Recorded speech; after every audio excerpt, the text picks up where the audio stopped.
Okay, so we'll get started and maybe a few people will join as we go along. Welcome everybody. I'm not sure what number report out we're on, but it's 50 something, I think. We're very close to it. Just a reminder a bit about etiquette. If possible, please use the chat. Any reactions are really gratefully appreciated. People are speaking, but please put insights and questions in the chat. It's really, really helpful as we go along. So next slide, please.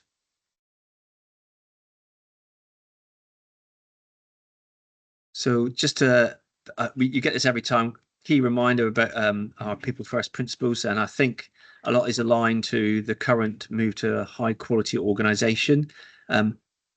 Respect for staff and making sure they're included in conversations and improvement, making sure that we really value what the patient and the person at the center of our care is seeing as important, and allowing teams to drive improvement. And we mostly find a lot of the time the best way of doing it is helping people share ideas. Next slide, please. Just some of the things I hope you'll notice as you see some of these report out. Some elements of some of this happening. Probably the only one that isn't listed there is standard work, but we'll come back to that. A clear purpose, people being prepared to study and act, PDSA, having clear metrics daily around things, huddling and working together as teams, and reflecting on how we behave towards each other as teams. So hopefully we'll see some of that come through in some of the report outs today. Next slide, please. So we've got 4 great report outs. I think Tristan wanted to go first. So thanks for all the work, and I'm over to you, Tristan. Off you go. Thanks, Richard. So Richard and his team were helping us in theatres, trying to look at some daily learning and around our efficiency of our theatre start times, how the lists were progressing. Sorry. So yeah, we were looking at a lot of our theatre start times, what issues we were facing on the day and the challenges. So we had a little bit of a look. We found that a lot of the times our iPads within theatres were not working in the mornings. This often caused us delays when collecting our first patients. A lot of the theatre equipment that was required either was missing or not available. That caused a few delays as well. And all these little tiny delays, although they may only be 5-10 minutes in the morning between cases, they add up. So by the time we reach almost the end of the day, it could potentially lead to cancellations or staff having to stay later to complete the custodial cases.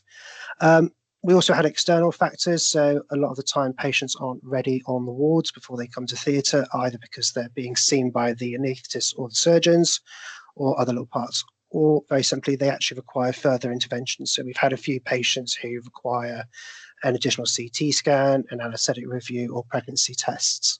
And all those little bits have just added on to those delays for theatres. Next slide, please, Andrew. So with Andrew's team, we had a little look at some ways that we can try and do it. So we implemented a morning brief sheet. Originally started looking, the first one on the left, where we had a look at cancellations and started identifying the problems that we had. That then sort of developed into an additional sheet where we then looked at some of the actions we could do. And again, that changed. And then finally, after a visit to Torbay, we've incorporated some of their ideas and now have an alternative version where we have something which actually promotes communication between all team members who aren't always visible in the morning briefs, but also we can highlight what issues were caused from the start of the day.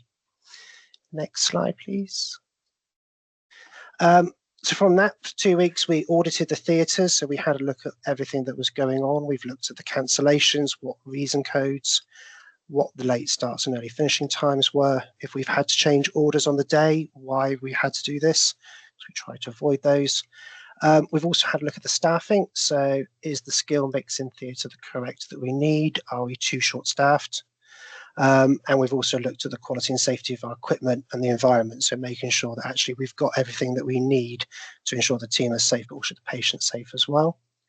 So we trialed it for 1 week of the new standard process, and then as we got feedback, we then assigned actions to different members of the team to try and action this. So some of the actions that we highlighted was that the equipment had gone missing. So one thing we implemented was a little end of day checklist where actually we ensure all the equipment's returned to a central cupboard and it's locked, so it's all returned in the morning. Next slide, please.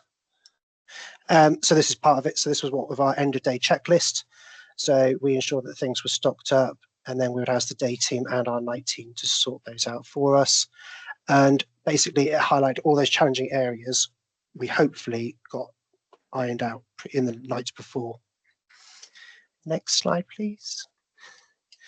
So improvement, what we ended up doing was reduction on delay. So all of our iPads, because we find that a lot of our iPads are either not charged or not working. So our night team basically will put them all on charge at the beginning of the night shift.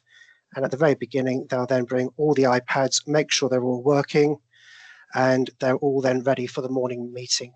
That's been actually rather useful for a lot of our staff. So when we do a morning brief at 8 o'clock now, whereas originally we just had a team leader having the iPad with the theatre list, we've actually now enabled the whole team of about 30 people to all share an iPad and actually look at the operating list so they can all have feedback and inputs into what is going ahead with the day. We have noticed a bit of an improvement with our start times. That's been really good with the fact that our table attachments are all returned. So we've got no kit that's gone missing. Sets and extras. So a lot of the teams will prepare their medical devices the night before.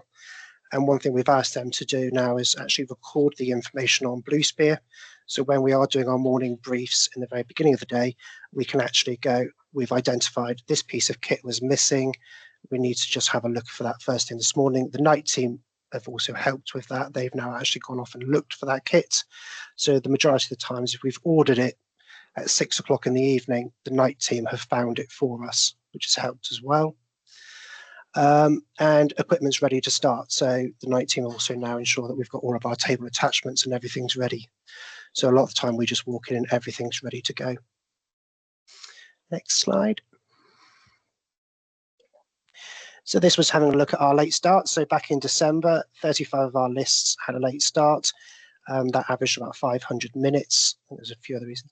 And in January after this, we've noticed our late starts have now dropped down to about 20. And on average now it's 176 minutes over the whole month for late starts. But there are multiple reasons why that's still the case. But we have seen an overall huge improvement. Next one. Learning. So the daily checklist is definitely something that's helped for definitely the night staff and our morning side. So we are now able to identify what challenges to try and actually create some learning from these. So that's always been really helpful. Yeah, and it's actually been rather useful from that far. So that's it from me. Any questions? Yeah, I've put a couple of questions in there. I'll just hang on, see if there's more. No, Tristan, let's firstly say thank you very much for, one is your enthusiasm in the first place, by the way, but also doing this in such a structured way. It's a great presentation. I put in there, I think I've spotted, apart from clear purpose, PDSA, metrics, bit of standard work, team huddling, lots of really great elements. I do have one question, which was your end of day checklist. Seemed really wonderful. Is it still in use? Still in use, yes. So we use it also now throughout the day. So we have changed our staffing a little bit. We found that the maternity theatre team, although if maternity theatre 2 is not in use, we do have those elements where the staff are free. So we are now asking those staff to actually start those checks. So things are prepared actually for the afternoon if we've got afternoon lists, and that's still implemented. So that's working rather well. And so how do you feel about them being coached through this? And is there some learning that you would advise other leaders, or how could we change our approach in QA in supporting you? Oh, I think that's a good question. Some things that we think we've struggled is things that are outside of our remit. So certain parts of our delays where patients are still being seen by anaesthetists or surgeons, that's out of our control. And I think we do need to have an element where the team leaders of different departments need to get together just to have a talk about what struggles each one's going through. I feel that what happens quite often is my team get very frustrated because of a late start, because either patient's not ready or they're still having a conversation, and I don't feel that it gets addressed fully, and it does cause a few anxieties during the day and causes additional pressures. But well, we'll try and support you in that. So that's really important. Michael Smith from our team has asked you a question, which is, will you take these improvements into the future and in different areas?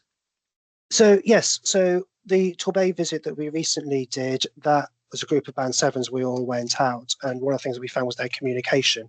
So our communication sheet that we're using in the morning, which has our elements that we've picked up about sets or the iPads all stocked up, what problems have we got, that's something that all the band sevens are currently reviewing to bring into all of our theatres actually. So hopefully across Theatre Central, we'll have a standard communication sheet for all of our patients, but also what issues we've had and ensuring that all the things that are needed are prepared. So yeah, that should work quite well.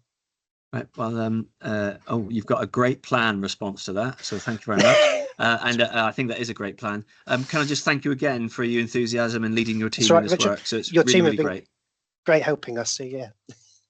Right. So thank you. We're going to move on. And I think you wanted to get away. That's why you wanted to be first. I've got another meeting. Yes. Sorry. Yeah.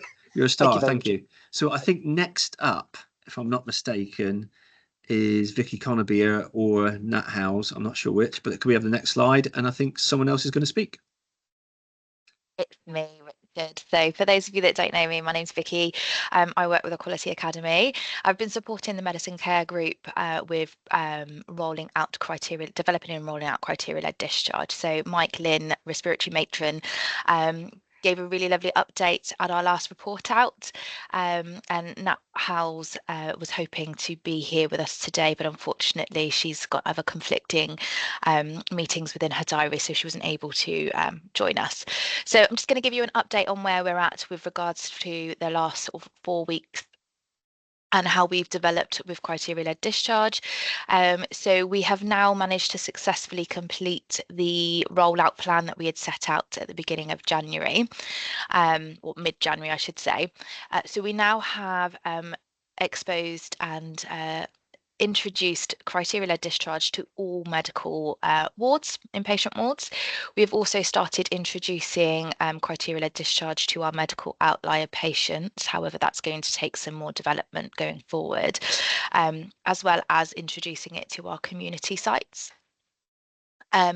So since we have introduced criteria-led discharge across our medical wards, we have seen an increase in the number of patients that are being discharged via the criteria-led discharge pathway. So far we have identified 33 patients who were suitable for a criteria-led discharge, and of those 33 patients we have successfully discharged 30. We have had one patient readmitted, but we've that was due to situations that were out of our control, so social situations, which is why the patient was then readmitted to us. As a result of introducing criteria-led discharge, we have also seen a reduction in length of stay across medicine. Now, we know that these are not all due to criteria-led discharge, but we do believe that it has had a positive impact. So from when we started, our medicine's length of stay across the board was around 11.5 days. And we dropped down to a lowest point of 9.04, which was a reduction in 2.46 days, so almost 2.5 days of length of stay reduction. We have seen a slight increase in that, but we did see a drop in the use of length of criteria-led discharge last week, which was the half-term week. So we've seen some really positive benefits from introducing this process, which is absolutely great. If we can go on to the next slide, please.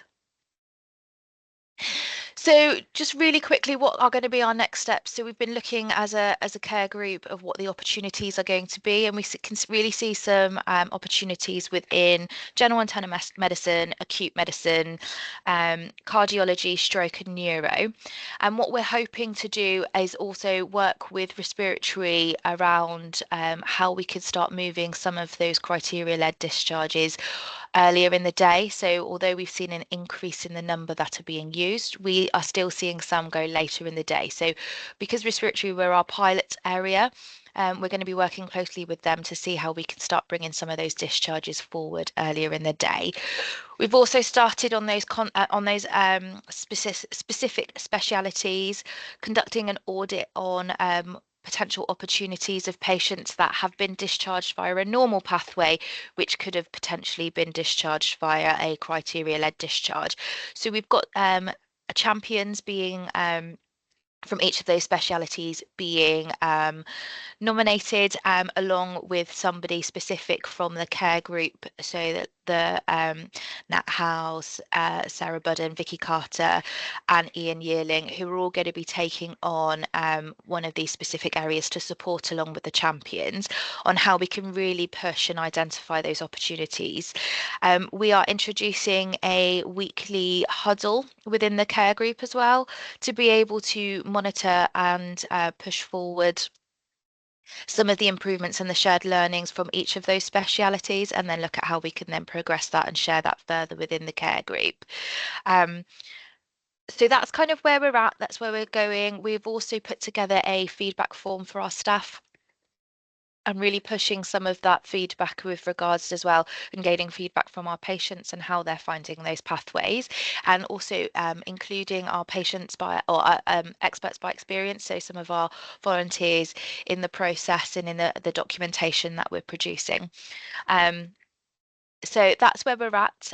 We're hoping that within the next few weeks, we're going to start to see a real increase further in the number of patients that are being identified and successfully going home. And again, hoping to get some of that early flow going a little bit better to support our front door, and also for the patient experience with regards to getting them home earlier and in a comfortable place a lot earlier in the day. So that's where we're at. Any questions? Vicky, thank you very much. First of all, nice presentation.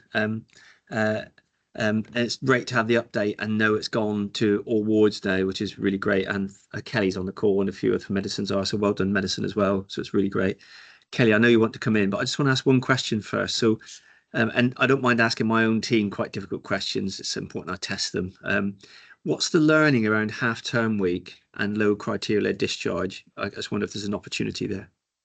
Absolutely. I think the learning is we need to work more and provide more assurance to our clinicians, our medics, to know that actually the process works.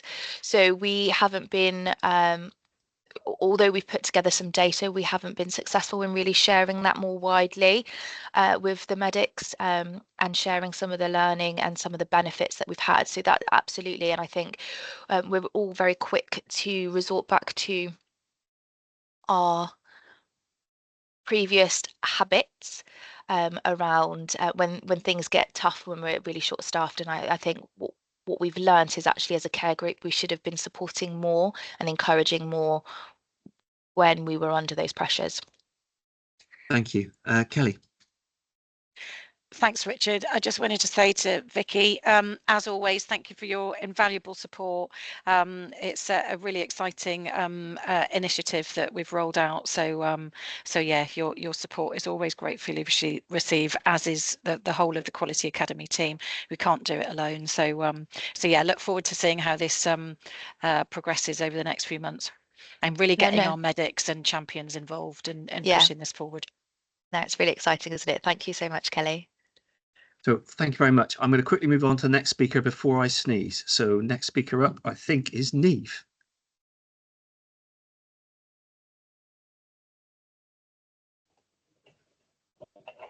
Hiya, my name's Neve and I'm presenting the QI project I completed for my preceptorship as a newly qualified speech and language therapist. I created a leaflet on eating and drinking with acknowledged risk for patients and their families and carers, which is in the chat or was sent out previously. Speech and language therapists support patients by managing eating, drinking and swallowing problems with a variety of diagnoses. Often there becomes a point towards the end of the patient's care where the swallow has deteriorated to a point where they're unable to eat and drink safely. Aspiration occurs, which is when food and drink go the wrong way and enter the lungs rather than the stomach, and that causes an aspiration pneumonia or chest infection. And this is when a decision will be made, either with the patient or with the family in the patient's best interest, if they cannot give informed consent for eating and drinking with acknowledged risk. The decision is made if the patient is not for intubation. Next slide, please. When planning my project, I discussed with the speech and language therapy team what they felt was something that could be improved in our clinical area. It was noticed that we were receiving many re-referrals patients who had already been discharged from our caseload as eating and drinking with acknowledged risk. The team thought it would be helpful to have something to support knowledge of staff and families and act as an education tool around eating and drinking with acknowledged risk. These patients would have been discharged because direct therapeutic input to improve a swallow is no longer appropriate. This is eating and drinking with acknowledged risk, however, allows a patient to maximise their quality of life, which is an important part of our role. Next slide, please. I designed this leaflet using information from sheets from other trusts regarding risk feeding, which is a term used interchangeably with eating and drinking with acknowledged risk, as well as using information from the Royal College of Speech and Language Therapy. I made sure to ask other members of the speech and language therapy team to check the information I had written was accurate and made sense. I also made sure to contact the trust communication team and find out which pictures I was allowed to use, the specific information which needed to be included for a document to eventually hand out. This included the layout of having an A5 document. This leaflet fits in with part of a bigger eating and drinking with acknowledged risk project, looking at the whole process, which is being undertaken now by my colleagues. Next slide, please. This leaflet was provided to a patient who was being discharged from speech and language therapy, with the decision already been made to eat and drink with acknowledged risk. This patient is currently still in hospital and is yet to be re-referred to speech and language therapy. In the making of this leaflet, some nurses and some HCAs have requested a leaflet regarding risk feeding in order to help re-explain the information to the patient and all their families and carers. Further study included presenting this project to the preceptorship cohort. Other staff there, including nurses, were unaware of the process of eating and drinking with acknowledged risk, as well as what it meant. After seeing the leaflet, they had a much better understanding. Next slide, please. This leaflet will now become a general handout sheet to patients who are eating and drinking with acknowledged risk and have been discharged from speech and language therapy to help support them when they get home. It explains eating and drinking with acknowledged risk in simple terms which are more likely to be understood, as well as a glossary of common terms the patient, family or parent may come across. Lastly, the leaflet also explains the likelihood of recurrent aspiration pneumonias, which no longer require direct therapeutic input, and therefore support making plans for the patient's future care. Thank you.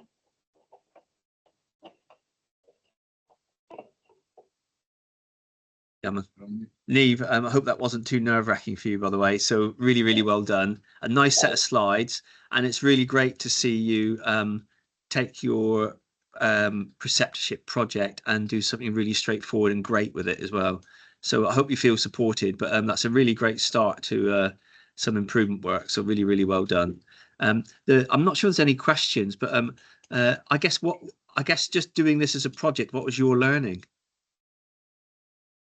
I learnt that a lot of patients get re-referred when we no longer need to see them anymore, and a lot of people, like staff of nurses and HCAs, don't understand what risk feeding is and what the reasons are behind it. Yeah. So well done. And Neil's asked a question, which was, how have patients and families reacted to the leaflet? Have you got a sense of that? So we've only given it to one so far. We're waiting for it to be completely approved. But that one found it really useful. And as I said, they've not yet been re-referred. So hopefully it's worked for them. Very good. So on a positive, you got 100% result. Even if it's only one, but really well done. I think it's a really nice presentation and some really nice thinking behind it. And I'm glad you got the ideas from your team as well. So, Niamh, thank you for coming on and presenting. Thank you very much. You. Oh, there's some more questions in. If you don't mind looking at the chat, you can perhaps answer Reese offline. So next up, we have Sam. Take it away. Hi, Richard. Hi, everybody. Thank you for having me. So I'm going to talk about the acute GP service, Gateway Hub on level 3, Derriford. So next slide, please, and we'll make a start. So what is the acute GP service? So let me just give you a little bit of blurb. So the acute GP service is a single point of access referral process to other services within the trust, The purpose is to avoid admittance or admission to the acute hospital via the emergency department. Professionals can call into the acute GP service based at Derriford Hospital and discuss patients who are at home with an ambulance on the scene to decide the correct pathway to be assessed appropriately. Patients can be assessed for their acute medical problem in the right place at the right time and avoiding admission where possible. The service is made up of acute GPs, admin, myself, the nurse, who closely work with services such as Med-Estec, same-day emergency care, Frailty Estec, MRU on level 6. We also have the X-ray car, the acute virtual ward and the community frailty virtual ward and the community crisis response team. So lots of teams on board with this. Next slide, please. I'll tell you a bit about the benefits of the service before we go to the board. Professionals are encouraged to speak to the acute GP service to avoid their patient coming to the emergency department, meaning patients that do need this service will experience less delays. The service can help keep patients at home or reduce their time in hospital if needing to come in to use one of our services. This reduces the chances of being exposed to infections and waiting in the ED department unnecessarily. It also allows us to use an emergency bed for other people who are really unwell that really need that bed and need to be admitted. We also have the X-ray car service that can visit your patient at home to confirm whether there are any fractures and can be followed up by the acute GP service for further care if needed. We have created this board, as you can see on the slide. It's a daily board that we are using just to keep up with information on an hourly basis, really, on bed states, daily routines, for the admin role and the nurse role. We also have the admin sat with us in the room now, which has helped greatly with communications. So information available on the board, we keep it up to date, and we also do the twice daily sit reps as well with other managers within the hospital, just to keep that flow going in the hospital. Next slide, please. So we have created a process map showing all our services available from the hub, or what we refer to from the GPs. So hopefully this visual aid is going to help the team know exactly what's out there and how to refer. So it's work in progress, but it has saved a bit of time for GPs where they're looking for that information on the wall or in a folder or on their desk. So we're hoping to further create this by adding a link and making it live on the screen, where they can just click a link, find out the inclusion, exclusion criteria, and referral processes with phone numbers, which would be, really good going forward. Next slide, please. So these graphs show us how the calls are received into the GP service, how they're dealt with. The first graph shows us the run up to the sprint with baseline data. Data from the sprint shows an increase in calls to the service. That's the second graph, and more calls are being answered. So we're hoping to progress and look at this data for abandoned calls next. That's our next trial, and hopefully reduce these by introducing a new telephone triage system, which we've just started this week with the admin picking up the calls before the GPs. Seems to be going okay. We won't fully know those results until the end of the week or two through the trial.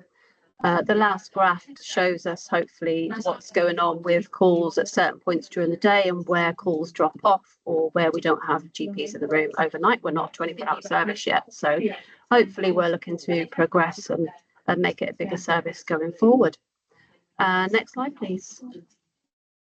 And this just shows us our Plan, Do, Study, Act sort of roundup with some changes so far. So we're currently testing some ideas moving forward. And as we approach the halfway mark with the sprint, we can see some of the changes already made are having such a positive impact, and hopefully the GPs and wider teams involved, either directly or indirectly, can have greater confidence to try these new things and actually undertake PDSAs, which will help further drive further improvements.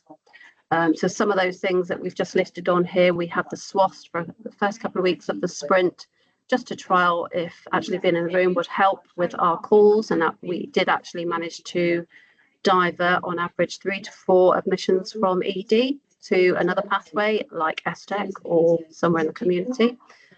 We are looking at those admin roles and tasks, what they can take off the GPs, and we are looking at how a nurse role can evolve in this team. So another 4 weeks to go in the sprint. We're only halfway, so hoping it grows and evolves, and we'll go from there. That's pretty much it. Thank you very much for listening. Any questions?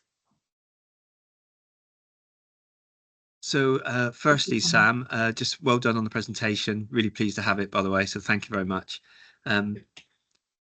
There is one question in the, I think it's a technical question from Mike, so you can thump him later if he's asked you too difficult one. I didn't mean physically assault him, I just meant verbally, of course. He's put in the admin role and your role nurse are brand new. How do you see them developing moving forward? Yeah, good question, thank you, which I can answer hopefully. So with the admin in the room and a nurse in the room, hopefully we can take a lot of those GP tasks off the GPs. So the GPs at the moment are using their time, not wasting their time, of course, but some time could be spent on other calls. So admin can be taken some of those non-GP tasks, such as referring to other services, taking patient information before they get referred to a GP to be either have that review. As a nurse point of view, actually what I'm doing at the moment is going up to ED department twice a day, just to see if we can help with ED, create that flow in ED, see if we can triage, see if we can get people where they ought to be, where they should be. So a lot of work to be done. We're only halfway through the sprint, so going forward, there's definitely going to be a role for admin and nurses, I foresee. Thank you. And I'm not going to skim over the good work you have done, so it sounds really incredible. How are the routines helping you? You know, the fact you put data up on the board twice a day, you have your checkup. Do they feel solid routines? So there's a lot of voices talking over. It might be your end. Yeah, I think it's us because obviously we're live. We have GPs in the hub on calls at the moment, so we've got 5 or 6 GPs here at the moment taking calls from paramedics in the community. So my question was really about the routines. Yeah, the board will help with the routines. It's visual. It's almost live information on the board that we keep updated on those bed states, the flow in the hospital, the staffing in the room. So that is definitely going to help with the routines. So we've established the admin routine since I've been here in the 4 weeks. We're trying to establish a nurse role as well. But all of that will help the GPs do what they're actually supposed to be doing and take in more calls to prevent admissions. Very well done. I'm going to cut the questions, but if you see some in the chat, please have a look at them. Really well done, and thank you for everyone that's supporting you as well. So Mike and co, thank you. Thank you. Can we do the next slide, please? Right, so I think this is the last slide, and you're going to get all time back. So you got an all extended lunch. I could hear some tummy rumblings behind me. So I had a complaint from my team about the timing of the meeting. Our next report out's in about a month's time. I'm hoping that's the short list for the report out because some of those couldn't make it today, and there'll be an even bigger list than that. So another preceptorship presentation, some work on the clinical work around cannulas, some of the work on REI admin from 2 of the admin teams, but I'm sure there'll be far more. So if you're interested in some of those improvements, please make it a date in your diary and come along. So thank you for all the hard work. Look forward to speaking to you all in a month's time. Thank you.